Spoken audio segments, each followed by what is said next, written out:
Praise the lord. యేసుక్రీస్తు వారి పరిశుద్ధమైన నామంలో మీ అందరికీ వందనాలు శుభాలు తెలియపరుస్తూ ఉన్నానండి. యెషయా గ్రంథం 44 అధ్యాయం 26 వచనం, పాడైన స్థలములను బాగు చేయువాడును నేనే అని దేవుని వాక్యం సెలవిస్తుందండి. మన జీవితాలు పాడైపోయింటే బాగు చేసేది ఎవరంటే యేసుక్రీస్తు వారే. ఈ లోకంలో మన జీవితాన్ని మనుషులు బాగు చేయలేరు, ఈ లోకంలో అధికారులు బాగు చేయలేరు, ఈ లోకంలో ఎవరు కూడా బాగు చేయలేరండి. మన జీవితానికి బాగు చేసే అధికారం దేవుడికే ఉంది. ఆ నిజమైన దేవుడు ఎవరంటే నజరేయుడైన యేసుక్రీస్తు వారికి ఆ అథారిటీ ఉందండి. కాబట్టి మన జీవితాన్ని దేవుడికి సమర్పించుకునే బిడ్డలుగా ఉండాలి. మన జీవితాన్ని మనం పాడు చేసుకుంటే మనం ఖచ్చితంగా ఇబ్బందులకు ఇబ్బందులో పడాలి.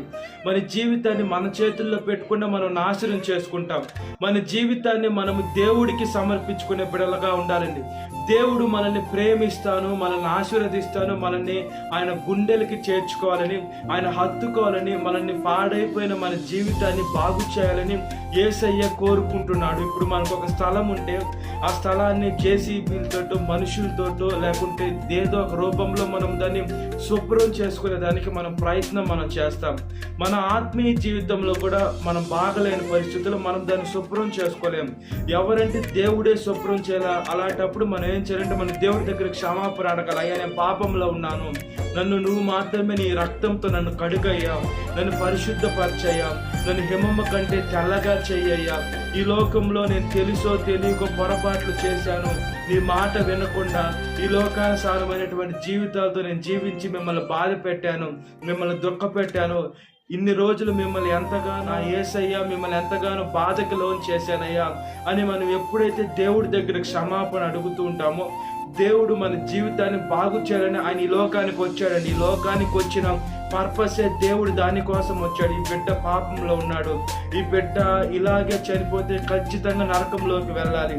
ఆదిలో ఆదాం గారు చేసిన పొరపాటు ప్రతి ఒక్క మానవాళి మీద అది చూపిస్తూ ఉందండి. కాబట్టి మన ప్రతి ఒక్క పాపాలు కడగబడాలని, మనం ఈ లోకంలో నీతిమంతులుగా ఉండాలని, మనము ప్రజెంట్ దేవుడు కుమారులుగాను దేవుడు కుమార్తెలుగాను మనం పిలువబడుతున్నామంటే యేసుక్రీస్తు వారు ఇచ్చిన ఉచితమైన కృపేనండి. ఆయన మనల్ని ఎంతగానో ప్రేమిస్తున్నాడు. యేసయ్య మనల్ని ఎంతగానో ఆయన గుండెల దగ్గరికి మనల్ని తీసుకోవాలని యేసయ్య ఎంతగానో ఆశిస్తున్నాడండి. మన జీవితం యావత్తు దేవుడికి సమర్పించాలి. ఈ లోకంలో మనం మనుషులకి సమర్పిస్తాం, ఆ మనుషుడు సహాయం మనం కోరుకుంటాం. మనుషులు కొన్నిసార్లు సహాయం చేస్తారు, కొన్నిసార్లు అబద్ధాలు చెప్తారు, కొన్నిసార్లు ఏదో ఒకటి పెట్టుకొని మనకి దూరంగా వెళ్ళిపోయేటువంటి మనుషులు. అంటే మనుషుల్ని నమ్మలేమండి ఈ లోకంలో. దేవుడిని అయితే మనం ఎంతైనా నమ్మచ్చని దేవుడు ప్రేమ కలిగిన దేవుడు, దేవుడు ప్రేమ స్వరూపి. ఆయన మీద మనము ఆనుకోవచ్చు, మన భారము దేవుడి మీద వేయొచ్చండి. అప్పుడు దేవుడు ఏం చేస్తారంటే మన జీవితాన్ని మోడు బారుంటే మన జీవితాన్ని బాగు చేయాలా, ఈ జీవితం బాగుండాలి, ఈ బిడ్డ బాగుండాలా, ఈ బిడ్డ పరిశుద్ధంగా ఉండాలా, ఈ బిడ్డ నీతిగా న్యాయంగా జీవించాలంటే అతను మంచి మనస్తత్వం కలిగి ఉండాలని యేసుక్రీస్తు వారు మన ప్రతి ఒక్క పాపాలన్నీ కడిగి వేసి మనకు ఒక మంచి జీవితాన్ని దేవుడే ఇవ్వగలుగుతాడు. ఈ లోకంలో మనుషులు మనకు జీవితం ఇవ్వలేరు, ఈ లోకంలో అధికారులు మనకు జీవితం ఇవ్వలేరు. మనకి మన శరీరంలో మన కంఠంలో ప్రాణం పెట్టేదైనా దేవుడే, అదే ప్రాణం తీసుకునేదానికి కూడా దేవుడే అధికారి. అదేవిధంగా ప్రాణం తప్పించడం యెహోవా వశము అని దేవుని వాక్యం సెలవిస్తుంది. అంటే మన మరణంలోకి వెళ్లకుండా మన మరణం తప్పించగల శక్తిమంతుడు కూడా దేవుడే. మన బైబిల్ గ్రంథంలో చూసుకున్నప్పుడు ఎజికియా రాజుకి ఒక అనారోగ్యం వచ్చింది, ఆయనకు ఒక పుండు వచ్చింది.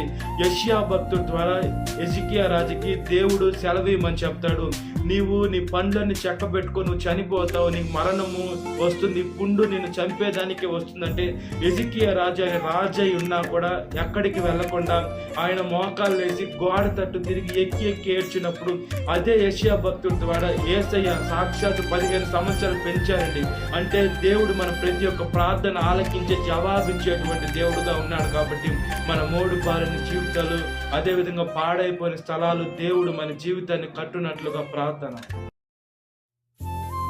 మహాపరిశుద్ధాత్మ దేవ, మా ప్రియ పరలోకపు తండ్రి, మా జీవితాలు పాడైపోయినా, మా జీవితాలు ఎంతగానో ఇబ్బందికి లోనైనా కూడా మా జీవితాన్ని పరిశుద్ధపరచండి అయ్యా, మా జీవితాన్ని స్థిరపరచండి అయ్యా, మా జీవితాన్ని బాగు చేయమని అడుగుచున్నానయ్యా.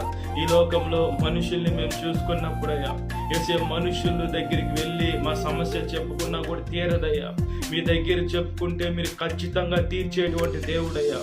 కొన్నిసార్లు ఆలస్యం అవుతుంది. ఎందుకు ఆలస్యం అవుతుందంటే మా ఆత్మీయ జీవితంలో ఎదిగేదానికి ఆలస్యం అవుతుంది, లేదా మాకు మీకు మధ్యలో ఒక అడ్డుకర, మేము చేసిన పాపాలు అపరాధాలు అవన్నీ మీకు మాకు వేసే మధ్యలో నిలబడి మా ప్రార్థనలు మీకు రాకుండా అడ్డుగాడుగా ఉన్నాయా? వేసే అలాంటివన్నీ క్షమించమని అడుగుచున్నానయ్యా. గొప్ప దేవ, మేము ఏదైనా మనస్ఫూర్తిగా క్షమాపణ అడిగితే యేసయ్య ఆ పాపము మీరు మర్చిపోతారు. అదేవిధంగా పాపం తీసి యేసయ్య మీరు పడేస్తారు. మళ్ళా ఆ పాపం మీరు గుర్తు చేసుకునే దానికి కూడా ఇష్టపడరయ్యా. యేసయ్య అలాంటి జీవితం కలిగిన యేసయ్య మీరు ఎంత పరిశుద్ధంగా ఉన్నారు. మేము కూడా మీ వలె మంచి జీవితం కలిగే మంచి మనసును దయచేయండి అయ్యా. మేము యేసయ్య మేము ఏదన్నా ఒక తప్పు వేరే వాళ్ళు చేస్తే అది మనసులో పెట్టుకొని యేసయ్య ఆ రోజు అలా చేసేవి, ఈ రోజు ఇలా చేసేవని మా జీవితాలు ఇంకా పాడు చేసుకోకుండా, మా జీవితాలు ఇంకా పాపంలోకి నెట్టి వేసుకోకుండా, మా జీవితాలు ఇంకా శోధనలోకి నెట్టి వేసుకోకుండా, పరిశుద్ధమైన దేవ, నిత్యమైన దేవ, సమాధానానికి అధిపతి, నిన్న నేడు నిరంతరం ఏకరీతిగా ఉన్న దేవ, ఒకసారి జ్ఞాపకం చేసుకోమని అడుగుచున్నానయ్యా. ప్రతి ఒక్క నాలుక మిమ్మల్ని స్తుతించాలా, ప్రతి ఒక్క మోకాలు నజరైన యేసుక్రీస్తు వారి పరిశుద్ధమైన నామంలో వంగునట్లుగా ప్రాధాయపడుతున్నా. నా ప్రార్థన అయితే ఆలకించమని అడుగుచున్నాను. పాడైపోయిన మా జీవితాన్ని తిరిగి కడుతున్న దేవ మీకు స్తోత్రం చెల్లిస్తూ, శరీరాశ నేత్రాశ జీవడం తీసివేయమని, సాతాను శోధన ప్రతి ఒక్క బిడ్డను విడుదల దయచేయండి. ఈ వాక్యం విట్టిన ప్రతి ఒక్క బిడ్డ పేరు పేరు వచ్చిన జ్ఞాపకం చేసుకుని దీనకాలపు దీవెనతో నింపమని నజరేయుడైన యేసుక్రీస్తు వారి పరిశుద్ధమైన నామములో మిక్కిలి వినయం తెలుచున్నాను నా పరలోక తండ్రి. ఆమేన్.